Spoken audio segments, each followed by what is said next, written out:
Hi,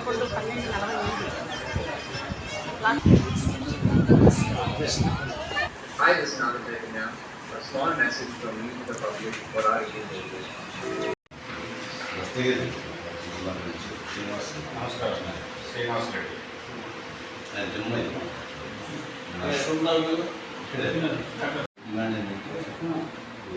cleaning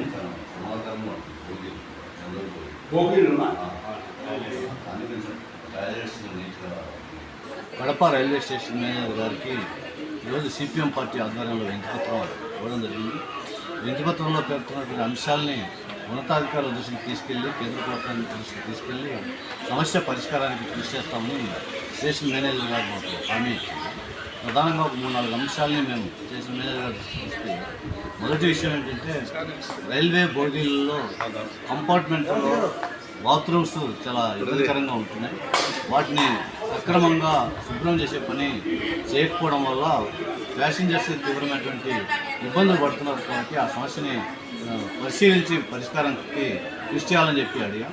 దాంతోపాటు దూర ప్రాంత ప్రయాణికులు వెళ్ళేదానికి అవసరమైనటువంటి ప్యాసింజర్ బోగీల్ని పరిమితంగా వేస్తూ ఉన్నారు. వాస్తవంగా రైల్వే నిబంధనల ప్రకారం ముందు 3 వెనక 3 6 బోగీలని ప్యాసింజర్స్ కోసం జనరల్ బోగీల్ని ఏర్పాటు చేయాలనే నిబంధన ఉంది. కానీ ఇప్పుడు 1-2 మాత్రమే ముందు వెనక వేస్తున్నారు. మొత్తంగా చూసినప్పుడు వెనక 1 ముందు 1 అదైతే వెనక 2 ముందు 2 మొత్తం 2 నుంచి 4 బోగీలు మాత్రమే అందుబాటులోకి ఉంటున్నాయి. దీని కారణంగా ప్రయాణికులు తీవ్రమైనటువంటి ఇబ్బందులు పడుతున్నారు. ఇరుకిరుకుగా కంపార్ట్మెంట్ బోగీల్లో ప్రయాణం చేయాల్సినటువంటి పరిస్థితి కనిపిస్తూ ఉంది. అందుకోసం ఈ సమస్యని పరిష్కారం చేయడానికి గట్టిగా కృషి చేయాలని చెప్పి మేము కోరుతా ఉన్నాం. ఇదే కాకుండా రైల్వే ప్రయాణికుల క్రౌడ్ని బట్టి, అంటే ప్యాసింజర్స్ ఆన్లైన్లో రిజర్వేషన్ చేసుకుంటా ఉన్నారు. రిజర్వేషన్ చేసుకున్నప్పుడు వెయిటింగ్ లిస్టులో ఉంటున్నటువంటి సీట్లని భర్తీ చేయడం కోసం వెంటనే అవసరమైనటువంటి అదనపు బోగీల్ని ఏర్పాటు చేసేటువంటి చర్యలు ప్రభుత్వం దృష్టికి తీసుకెళ్లి వాటిని కూడా అమలు చేయాలని చెప్పి అడుగుతాను. ఎందుకంటే వెయిటింగ్ లిస్టులో 100, 150, 120, 130 ఉన్నప్పటికీ కూడా ఇక్కడేమో సీటు గట్టు కన్ఫర్మ్ అయ్యేటువంటి పరిస్థితి లేదు.